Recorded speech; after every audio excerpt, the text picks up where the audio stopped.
Bueno, vamos a empezar los ejercicios para el capítulo 38 del libro de física universitaria. Em, este video es únicamente para física, para biólogos, ya que ellos son los únicos que ven este contenido. Em, ya que a este punto todas las físicas están viendo algo diferente, entonces ya voy a tener que hacer videos por separado.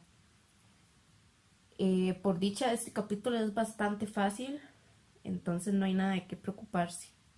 Vamos a leer, dice, la longitud de onda de umbral de los fotoelectrones de una superficie de tungsteno es 272 nanómetros. Calcule la energía cinética máxima de los electrones expulsados de esta superficie de tungsteno por radiación ultravioleta de frecuencia 1.45 por 10 a la 15 Hz. Exprese la respuesta en electronvoltios. Entonces aquí voy a empezar explicando lo de la longitud de onda de umbral. Básicamente, cuando una luz incide en una superficie, puede que la energía dada por esta onda de luz me emita algo llamado fotoelectrones. Básicamente se cargan los electrones y estos pueden saltar, por decirlo así, de la superficie. La cosa es que cuando nosotros nos dicen que es de 272 nanómetros, me están diciendo que esa es la longitud de onda mínima que debe haber para la emisión de estos fotoelectrones. O sea, básicamente a partir de 273 nanómetros yo ya voy a poder tener una emisión de fotoelectrones. Abajo de 272 nanómetros no va a poder, digamos, no va a haber energía suficiente para que se dé la emisión de estos fotoelectrones. Entonces, teniendo eso claro, eh, podemos seguir con el ejercicio. Ahora, ¿qué vamos a hacer? Nosotros el dato que nos da es una longitud de onda. La longitud de onda que sabemos que se expresa con la letra lambda. Y para eso vamos a utilizar esta fórmula que puse aquí. La h es una constante que se llama constante de Planck, que se las puse aquí, pero en este caso vean que se cancela. Entonces vamos a tener que la frecuencia es igual la c entre lambda.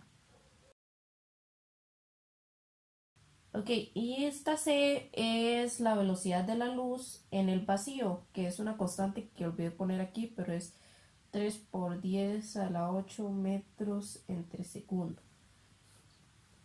Entonces, como dije, aquí me están dando una longitud de onda. Ahora, ¿qué es lo que queremos calcular al final? Al final queremos calcular la energía cinética máxima a cierta frecuencia, que es esta frecuencia. Y para eso tenemos esta fórmula de aquí. Entonces vean que aquí tenemos todo esto. Bien recordamos de capítulos anteriores que 1 medio por m por velocidad a la 2 es la energía cinética. Y aquí tenemos la velocidad máxima. Entonces esto sería k máximo, donde vamos a ocupar la constante, que ya la tenemos, y vamos a tener la frecuencia, que la tenemos aquí, pero esto es una constante, si no me equivoco se llama como constante de trabajo, y es la energía, es como la energía mínima que debe tener un electrón eh, al, para poder saltar de la superficie. Entonces está como un poco relacionado con la longitud de onda de umbral, ya que podríamos decir que la longitud de onda de umbral es la energía necesaria para superar esta constante.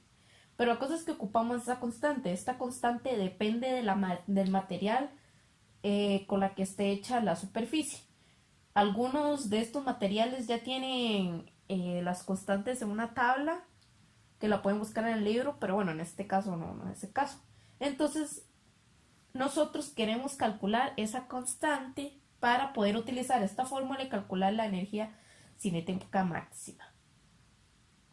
Que ya vamos a decir cómo lo vamos a resolver. Primero vamos a resolver esto, ya que yo quiero sacar mi frecuencia y ya les voy a explicar por qué.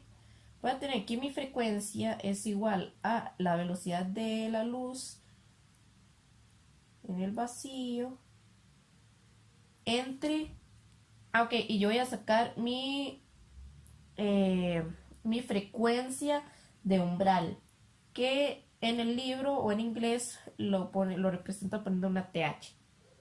Y entonces, como yo tengo TH aquí, voy a tener también mi longitud de onda de umbral, que me dijeron que es 272 nanómetros. Entonces procedemos a realizar ese cálculo. Sin antes que olvidé decirle, estas unidades, vean que aquí tenemos metros y aquí tenemos nanómetros. Entonces, ya sea que pasemos este a nanómetros o este a metros, para que tengamos las mismas unidades. Entonces, para pasar esto a metros, sería 272 por 10, así pasándolo fácil, por 10 a la menos 9. Entonces, así nos estaría dando que la frecuencia de umbral es igual a 1,10 por 10 a la 15 Hz. Entonces aquí vean que solo quedan segundos a la menos 1, que son mis unidades de Hertz. Entonces ahorita tenemos la frecuencia de umbral que se obtiene con la longitud de onda de umbral. Entonces, ¿para qué yo quiero esta frecuencia de umbral? Bueno, porque voy a poder utilizar esta fórmula. ¿Y cómo va a servir? Bueno, muy fácil. Recuerdan que les dije que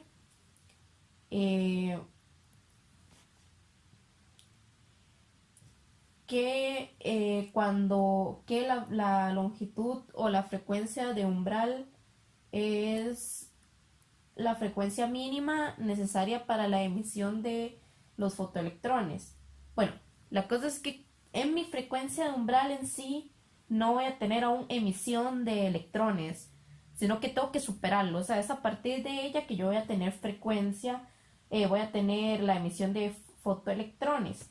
Cuando estos fotoelectrones se emiten, va a tener una velocidad, que es por eso que tenemos esta velocidad aquí. Pero al yo estar en mi frecuencia umbral, no voy a tener emisión. Entonces, ¿qué significa esto? Que mi velocidad va a ser cero, porque no va a haber emisión.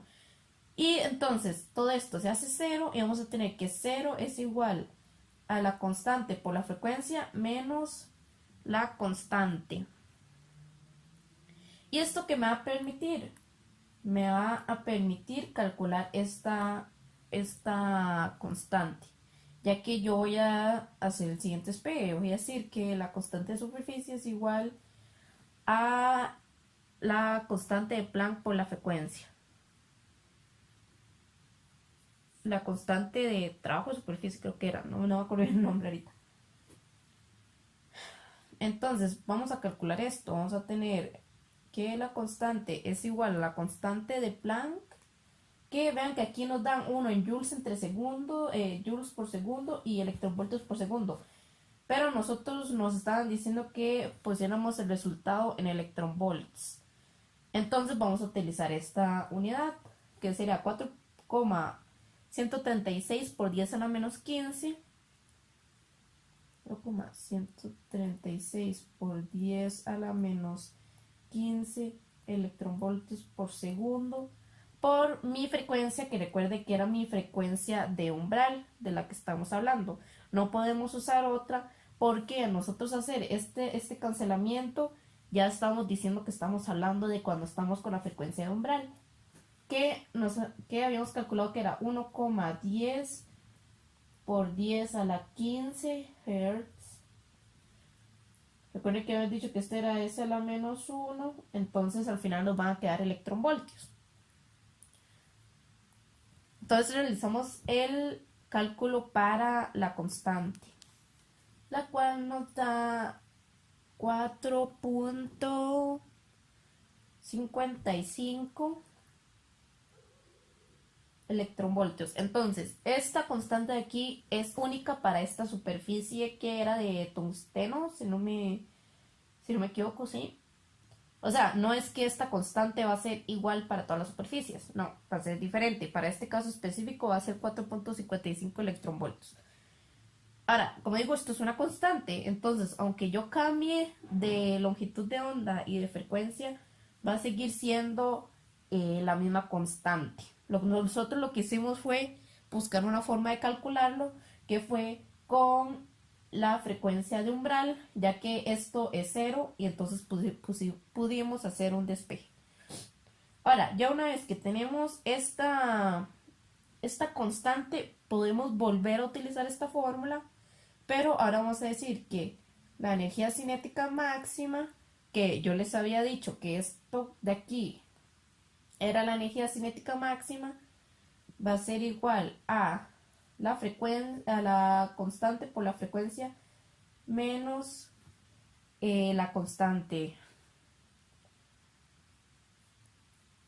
Entonces vamos a tener que H habíamos dicho que era, bueno, el ejercicio nos dijo que era 1.45 por 10 a la 15 Hz.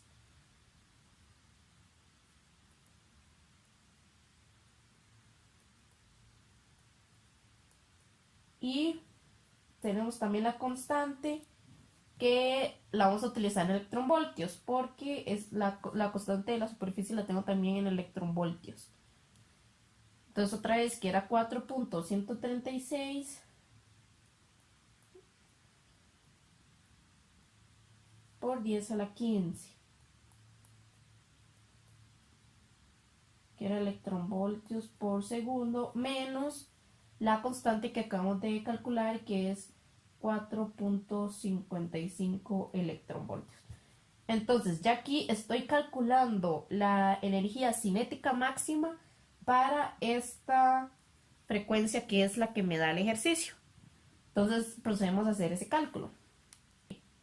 La energía cinética máxima para la frecuencia de 1.45 por 10 a la 15 Hz va a ser igual a 1.45 electronvoltios. Y de esta forma estaríamos resolviendo este resultado. Quería hacerlo más que nada por este despeje, que tal vez sea algo inusual, no se limita solo a venir y aplicar la fórmula, sino que hay que razonar exactamente lo que significa la longitud de onda y la frecuencia de umbral. Entonces, con esto podemos hacer el despeje de esta constante de la superficie, y cuando lo obtuvimos podemos volver a aplicar la fórmula solo para calcular la energía cinética máxima. Entonces sería este ejercicio.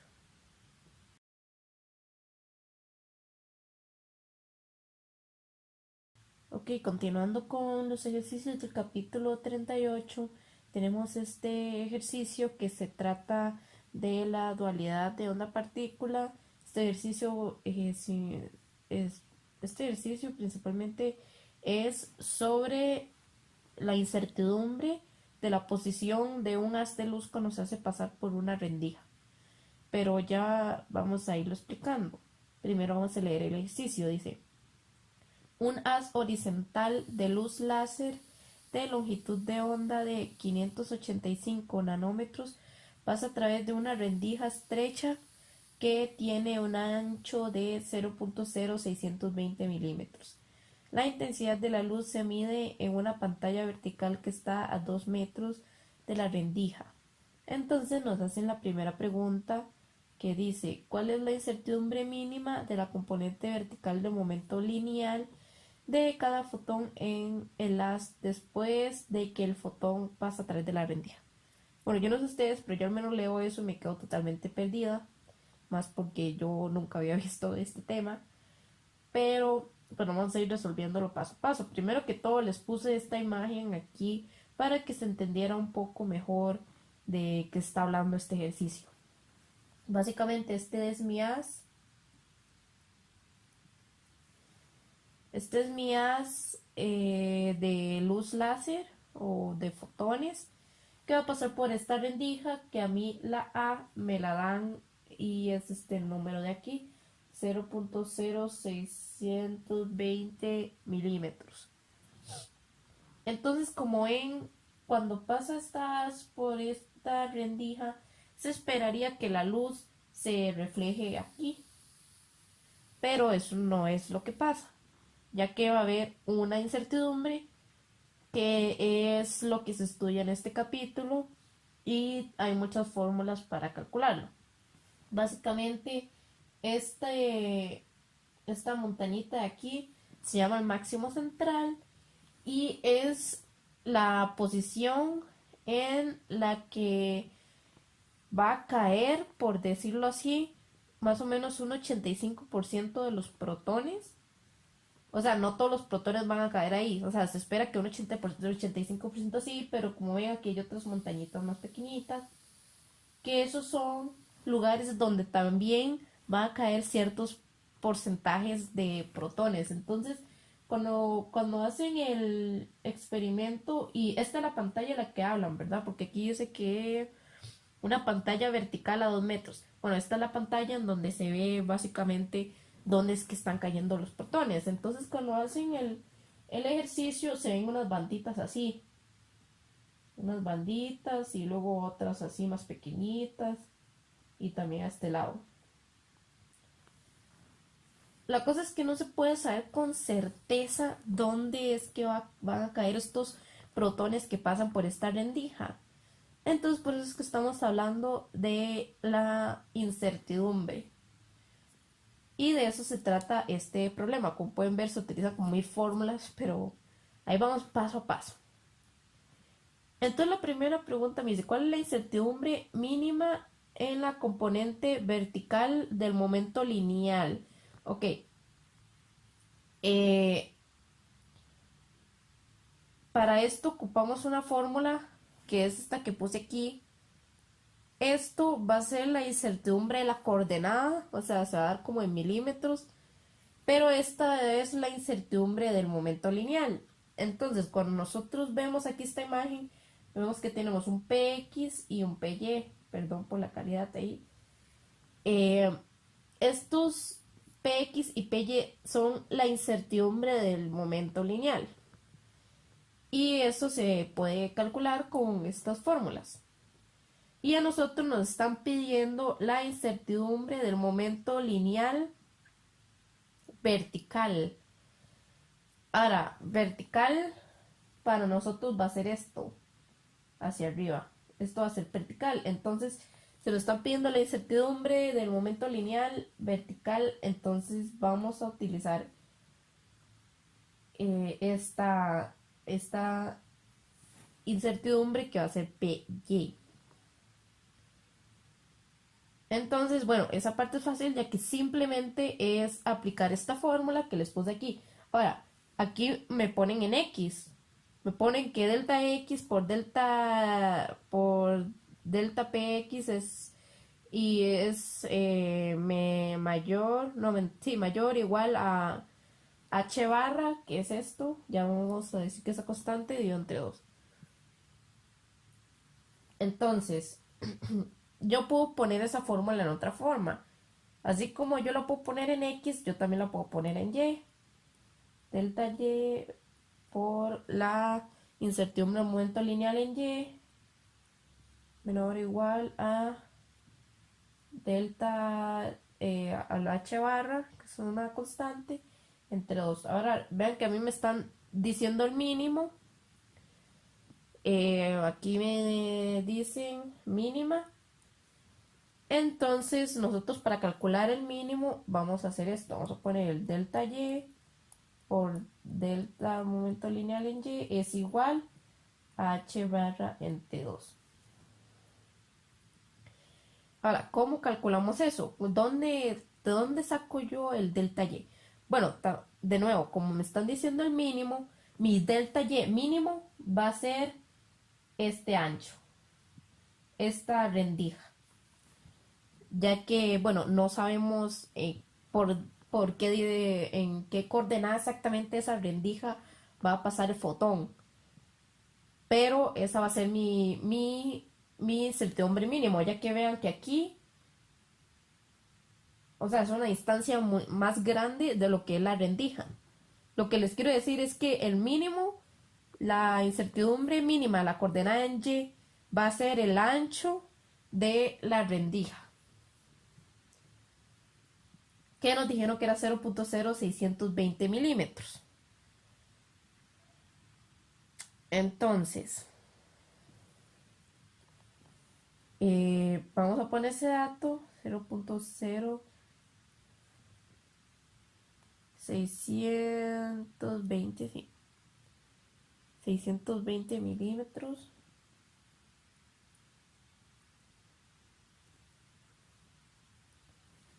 por el delta de la momento lineal en Y. Es igual a mi constante h barra, que en realidad es la constante de Planck, pero dividido entre 2pi. Esto es básicamente porque aquí, ven que aquí tenemos un ángulo que está aquí, que después vamos a calcular aquí también. Bueno, esos ángulos siempre son en radianes, pero ya los vamos a ir viendo. Entonces vamos a poner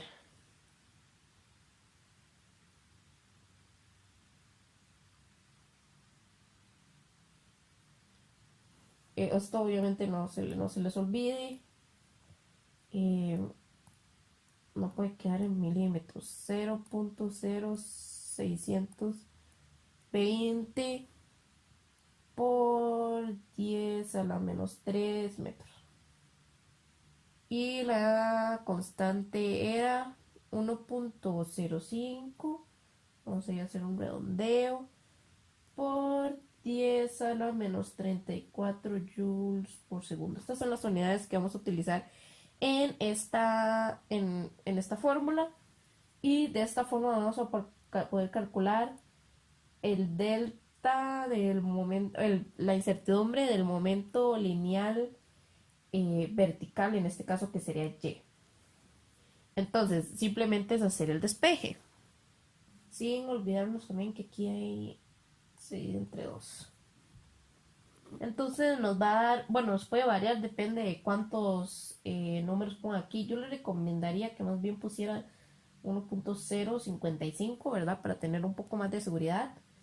Y nos está dando que es 8.51 por 10 a la menos 31, y las unidades son kilogramos por metro entre segundo. Esas serían las unidades de mi incertidumbre del momento lineal. Entonces, de esta forma ya estaríamos respondiendo cuál es la incertidumbre mínima en la componente vertical del momento lineal, después de que el fotón pasa a través de la rendija. Entonces habíamos dicho que era esta, que está aquí, y es la mínima. Por eso es que utilizamos los datos del ancho. La pregunta B dice, use el resultado del inciso A para estimar el ancho del máximo central de difracción que se observa en la pantalla. Entonces habíamos dicho que el máximo central era esta montañita, y quiero calcular el ancho, o sea, cuánto mide de aquí hasta acá de la difracción que se observa en la pantalla. Habíamos dicho que la pantalla era esta. Entonces, para hacer esto vamos a tener que aplicar varias cosas. Primero que todo, yo ocupo saber cuál es este ángulo. Déjenme borrar esto aquí. Yo ocupo saber cuál es este ángulo de aquí para saber cuál es mi ancho. Y este ángulo lo vamos a calcular con esta fórmula que pusimos aquí. Entonces, para calcular ese ángulo ocupamos el momento lineal en Y y el momento lineal en X. Para el momento lineal en Y vamos a utilizar la incertidumbre del momento lineal en Y, no importa, se puede hacer, pero no tenemos el momento lineal en X. Entonces para eso les puse esta otra formulita del momento lineal en X es igual a la constante de Planck entre la longitud de onda que a nosotros nos la daban al inicio, que era 585 nanómetros. Entonces, para hacer ese cálculo, primero vamos a poner Px es igual a la constante de Planck entre la longitud de onda. Y habíamos dicho que la constante de Planck era 6.626 por 10 a la menos 34, y esta lo vamos a utilizar en las unidades de joules, ya que esas son las unidades que hemos venido trabajando en este ejercicio. No nos interesa utilizar en electronvoltios como el ejercicio anterior. Entre la longitud de onda, que la vamos a poner en metros, no me interesa nanómetros, 585 por 10 a la menos 9 metros. Y esto nos va a dar este momento lineal en X, que nos va a dar 1.13 por 10 a la menos 27, de nuevo kilogramos por metros entre segundo. Ahora, ya que tenemos este dato, podemos aplicar la fórmula para calcular el ángulo, que va a ser el momento lineal en Y es igual al momento lineal en X por el ángulo.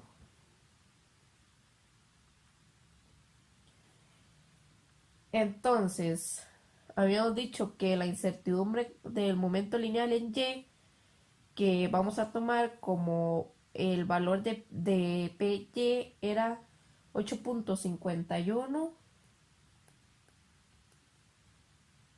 por 10 a la menos 31 kilogramos por metro entre segundo, igual Px, que es 1.13 por 10 a la menos 27 kilogramos por metro entre segundo, por el ángulo. Y recuerden que les había dicho, vean que a mí se me va a cancelar este y este, pero voy a tener un ángulo. O sea, ese ángulo no va a estar en grados, ese ángulo va a estar en radianes. Realizamos el cálculo y este nos va a estar dando 7.53 por 10 a la menos 7, perdón, a la menos 4 radianes, que son las unidades de este ángulo. Ahora que ya tenemos este ángulo, vamos a poder calcular el ancho. ¿Y cómo lo vamos a hacer? ¿Cómo vamos a calcular ese ancho? Aquí vemos que tenemos Px y aquí tenemos Py. Y aquí, ¿cómo calculan el ángulo? Ponen Py es igual a Px por ángulo de 1. Pero nosotros también podemos hacer una variación en esa fórmula y poner que esto es X y que esto es Y. Vean que aquí tenemos Px, se forma con un triángulo. Aquí tenemos Px, es lo mismo que decir que aquí tenemos X, y aquí tenemos Py, es lo mismo que decir que aquí tenemos Y. Entonces yo puedo decir que mi ángulo va a ser Y igual X por el ángulo que calculamos. Aquí solo nos va a dar la mitad de Y, pero teniendo la mitad de Y vamos a poder calcular el ancho fácilmente. De esta forma, entonces venimos y agarramos que Y es igual a 2 metros por el ángulo. Y habíamos dicho que el ángulo era 7.53 por 10 a la menos 4 radianes. Entonces hacemos el despeje, lo cual me da que Y va a ser igual a 1.51 por 10 a la menos 3 metros. Ahora, si bien dije que esto solo nos iba a calcular esta parte de aquí, pero en realidad para efectos de este ejercicio, de este tema en general, cuando se refieren a ancho, se refieren desde la parte más alta del máximo central hasta el primer mínimo, que es como se llama estos valles de aquí. Entonces, para efectos de este ejercicio, vamos a tomar ancho como esta sección, lo cual nos da 1.51 por 10 a la menos 3, que también podemos decir que es 1.51 milímetros. Entonces, este sería nuestro ancho, que sería la Y que nosotros calculamos. Entonces, así finaliza este ejercicio, que es un poquitillo enredado, ya que trabaja más que nada con incertidumbres y incertidumbres de momentos lineales, pero como es básicamente aplicar las fórmulas que se nos facilita en el libro, y yo ya les facilité saber cuáles fórmulas exactamente tienen que aplicar y cómo las tienen que aplicar. Probablemente si les pongo un ejercicio así sea como exactamente igual a este, entonces no se quiebren demasiado la cabeza, simplemente se lo estudian así como se hace este. Entonces, bueno, finalizamos el ejercicio 38.28.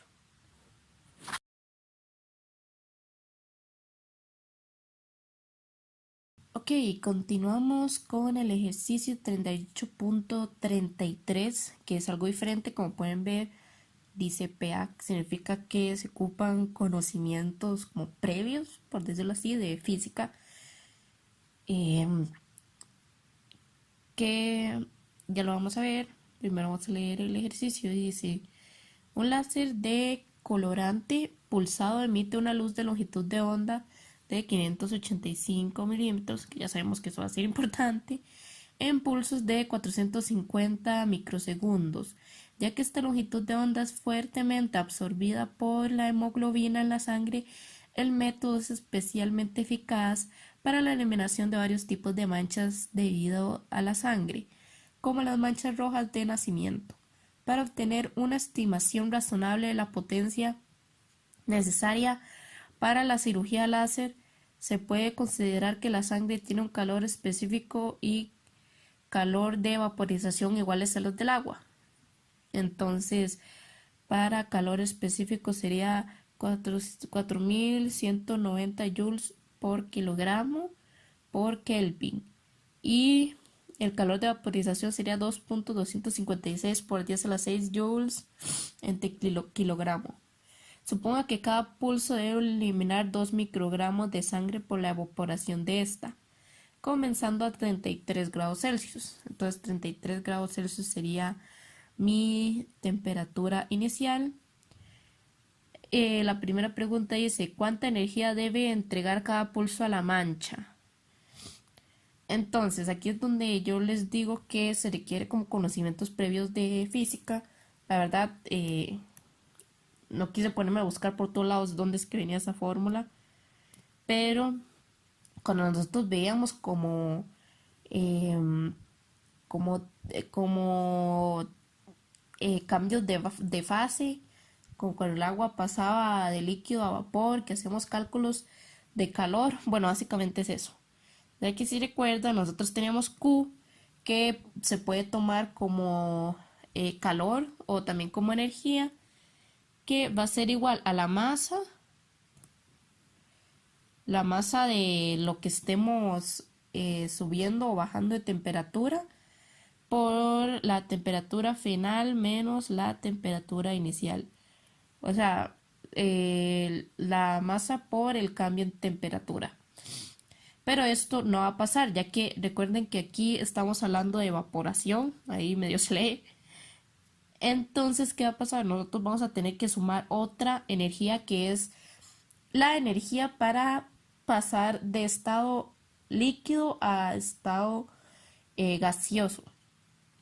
Entonces, esta energía va a ser igual masa por, en el libro lo ponen como LV, si no me equivoco, pero la cosa es que esto es la energía de evaporación, o como aquí lo ponían, calor de evaporación. Bueno, es lo mismo, de evaporación. Entonces, ¿qué me está diciendo esto? Yo puedo ocupar cierta energía para pasar de mi temperatura inicial a mi temperatura final, pero después voy a ocupar cierta energía extra para pasar esa cantidad de sangre que tenemos en la piel para pasarlo a a estado de vapor y que se nos quiten las manchas, que es de lo que está hablando este ejercicio. Entonces, vamos a tener que Q, que va a ser la energía que nos están diciendo aquí, cuánta energía se va a entregar cada pulso a la mancha. Y recordamos que aquí me estaban diciendo que cada pulso debe eliminar 2 microgramos. Entonces esa va a ser mi masa. Mi masa son 2 microgramos de sangre. Ya sabemos que lo pasamos a kilogramos, que son las unidades para hacer cálculos de energía. Entonces sería 2 por 10 a la menos, tenemos, era microgramos. Entonces sería a la menos, solo voy a representarlo aquí para que no se enreden.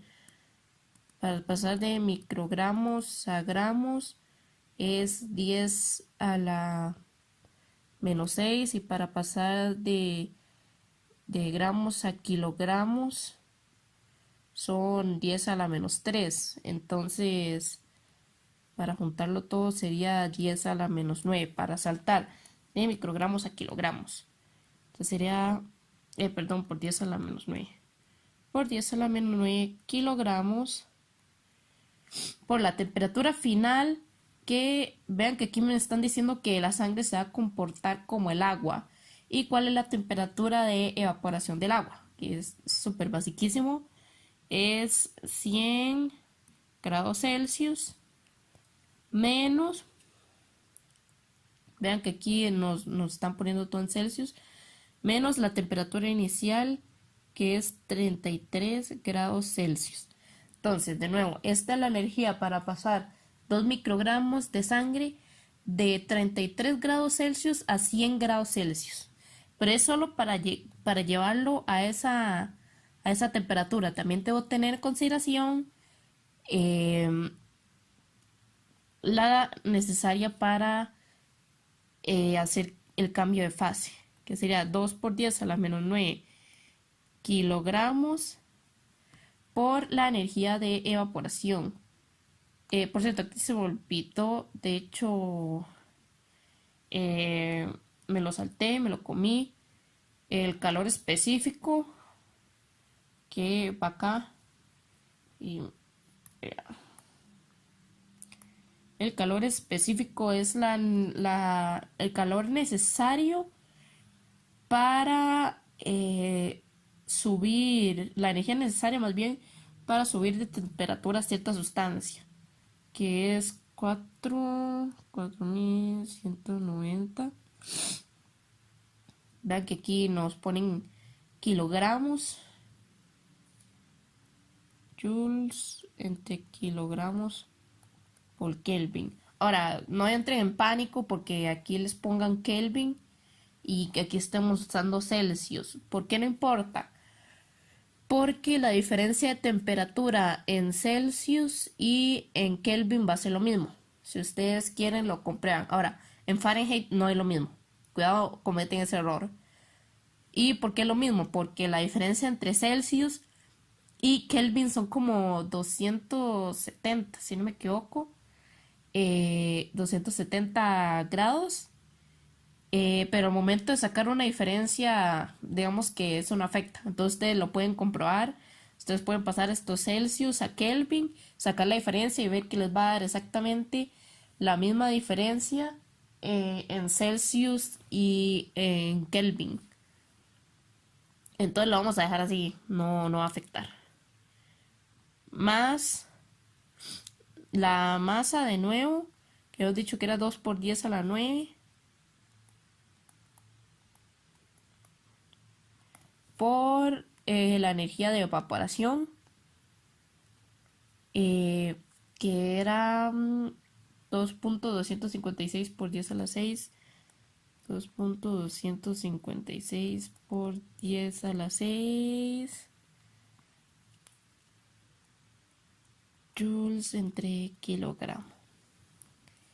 Entonces, con todo esto estamos calculando aquí, de nuevo, estamos calculando la energía necesaria para subir de temperatura y para hacer el cambio de fase.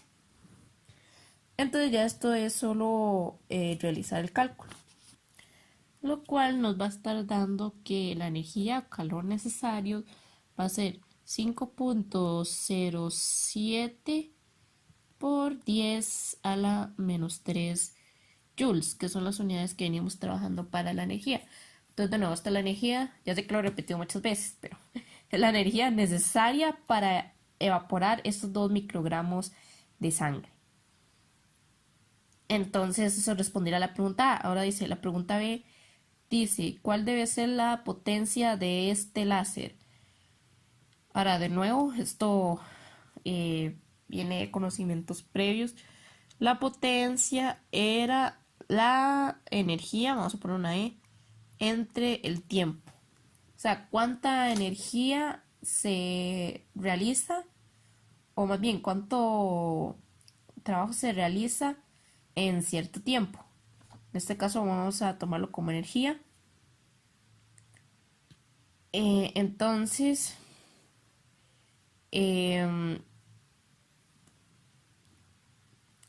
como a nosotros nos estaban diciendo que cada pulso duraba 450 microsegundos. Entonces,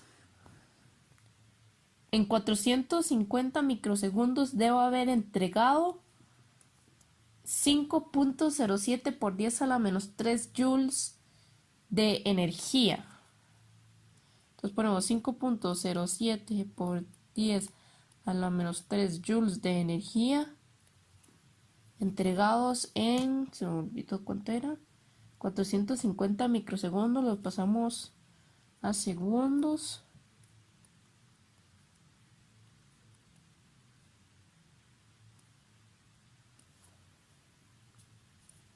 Y esto nos va a estar dando la potencia o la energía entregada por segundo en este caso. Hacemos el cálculo y nos va a estar dando 11.26 watts. Esta va a ser la potencia de mi láser o la energía entregada por segundo.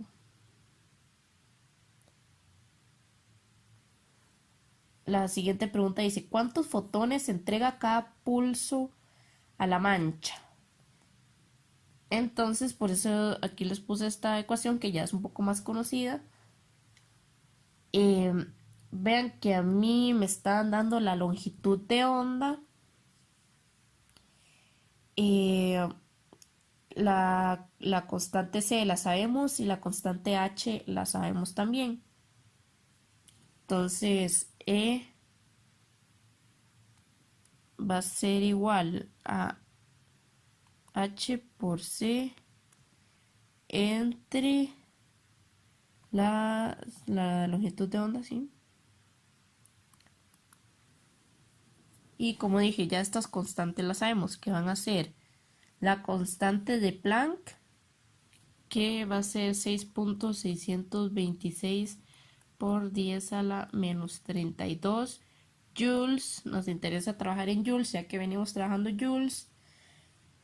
La velocidad de la luz en el vacío, que es 3 por 10 a la 8 metros entre segundo, entre la longitud de onda,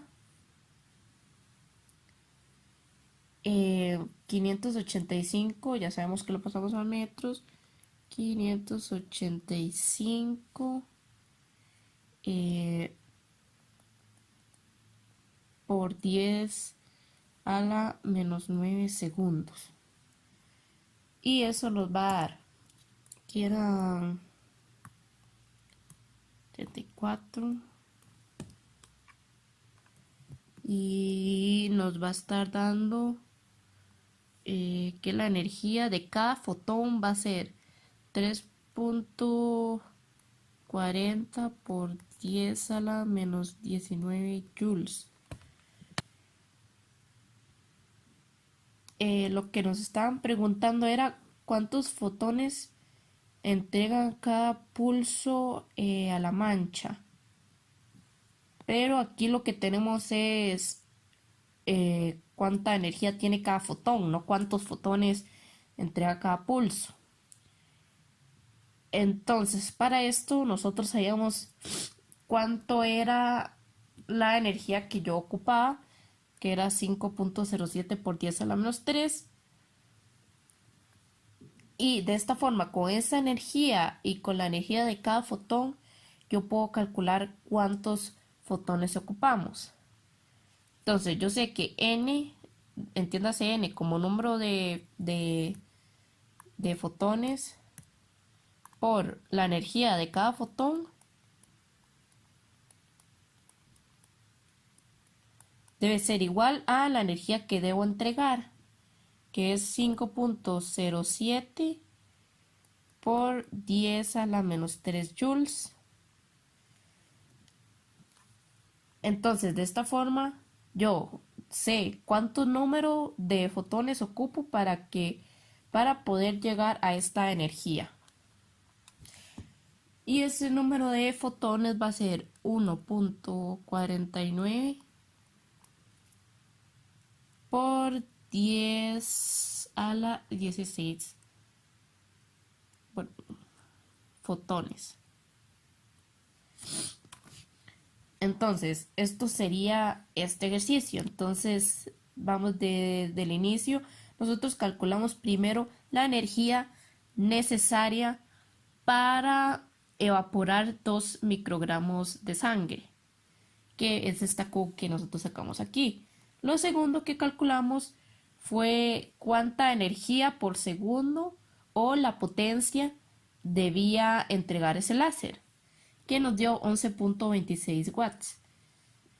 De último, calculamos, para calcular el número de fotones que debía entregar ese láser, o cada pulso más bien.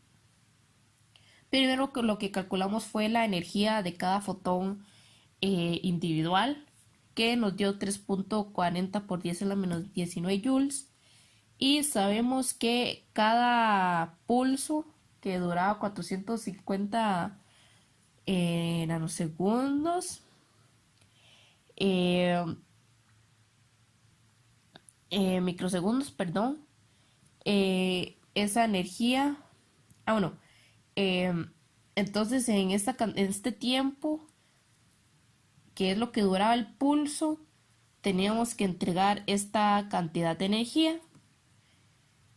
Y para poder calcular cuántos fotones eran, agarramos la energía de cada fotón por individual, la multiplicamos por el número de fotones y eso nos tiene que dar la energía que entrega cada pulso.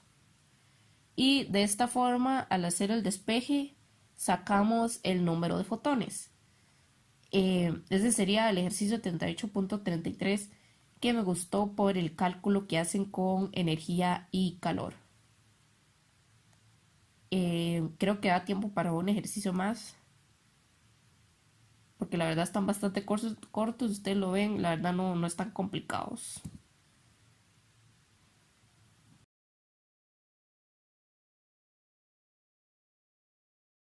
Bien, por último vamos a realizar el ejercicio 38.15, que es parecido a un ejercicio que ya hicimos.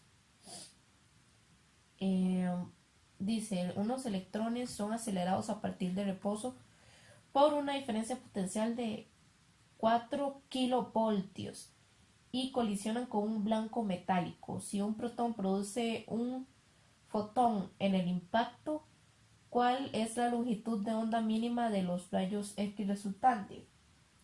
¿Cómo se compara su respuesta con la longitud de onda mínima si se utilizan electrones de 4 kiloelectronvoltios en lugar de protones? ¿Por qué los tubos de rayos X utilizan electrones en lugar de protones para producir rayos X? Entonces vamos resolviendo uno en uno. Primero, la diferencia entre este ejercicio y el otro que hicimos con que nos pone a la longitud de onda de umbral y no sé qué.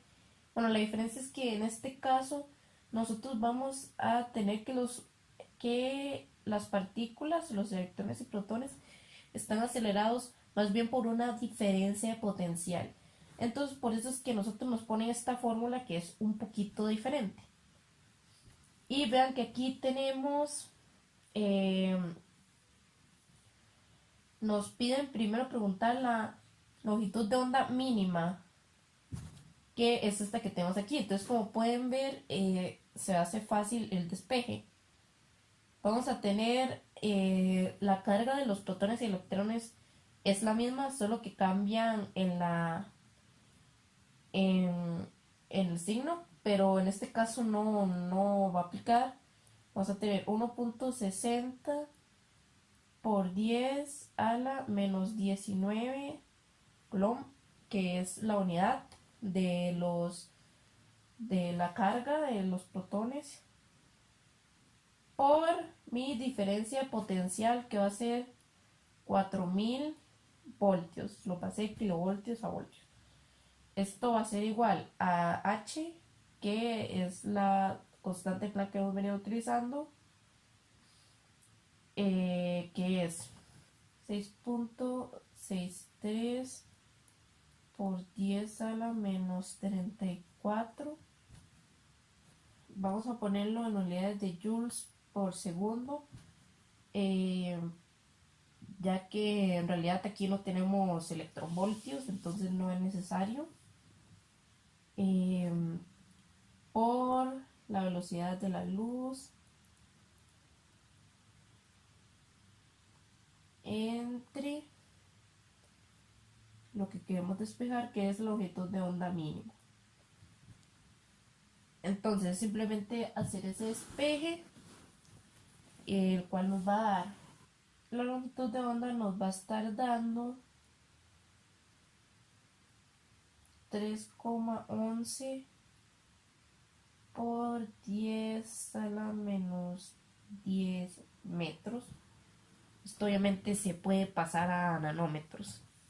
Entonces esto sería mi longitud de onda mínima de los rayos X resultantes de estos protones que colisionan en el blanco metálico. Esta sería la longitud de onda mínima. Dice, ¿cómo se compara su respuesta con la longitud de onda mínima si se utilizan electrones de 4 kiloelectronvoltios? Entonces, para hacer esta comparación, vamos a calcular cuál es la longitud de onda mínima, pero para estos electrones de 4 kiloelectronvoltios. Entonces, estos electrones yo los puedo poner como energía, como la energía cinética. Los estaría pasando a kiloelectronvoltios. La única diferencia va a ser en la constante, que en vez de utilizar joules voy a utilizar electronvoltios. En este caso sería 4.136 por 10 a la menos 15 electronvoltios por segundo, por igual la velocidad de la luz y vamos a hacer el despeje de la longitud, el símbolo de la longitud de onda mínimo. Entonces agarramos esto y lo despejamos en la calculadora, lo cual, si nos damos cuenta, nos va a dar exactamente lo mismo que nos dio anteriormente. Entonces, agarrar protones y acelerarlos a 4000 voltios me va a dar la misma longitud de onda mínima que agarrar protones de 4000 electronvoltios y, y utilizarlos. Digamos, nos va a dar lo mismo. Entonces, al momento de comparar, vamos a decir que ambos nos van a dar la misma longitud de onda mínima. Y la última pregunta dice, ¿por qué los tubos de rayos X utilizan electrones en lugar de protones para producir rayos X? Bueno, esta pregunta de por qué los tubos de rayos X utilizan electrones en lugar de protones, siento yo que es más como una curiosidad, no tanto algo como teórico. Pero bueno, básicamente la respuesta a esto es porque los electrones son producidos mucho más fácil y son acelerados mucho más fácil que los protones. Entonces básicamente es porque utilizar protones era más complicado. Es más fácil utilizar electrones porque se acelera más fácil y porque es más fácil producirlo. Esa sería la respuesta para esta pregunta. Entonces, bueno, como ven, no fue muy complicado. Lo único diferente es que eh, en vez de utilizar energías cinéticas en sí, como hicimos la vez pasada, utilizamos esta fórmula que es con la carga y con el voltaje al que son acelerados las partículas. Y con eso obtenemos la longitud de onda mínima generado por esas partículas. Aquí también utilizamos electronvoltios como energía cinética, solo que empleamos la constante con electronvoltios. Eso no se le puede olvidar. Si ustedes utilizan coulomb y voltios, utilizan joules. Si utilizan electronvoltios, tienen que utilizar la constante con electronvoltios. Y de último, la pregunta que ya les expliqué por qué se utilizan los electrones en vez de los protones, ya que ambos en realidad nos están dando la misma longitud de onda, como pueden ver. Entonces, bueno, así finalizarían los ejercicios de este capítulo.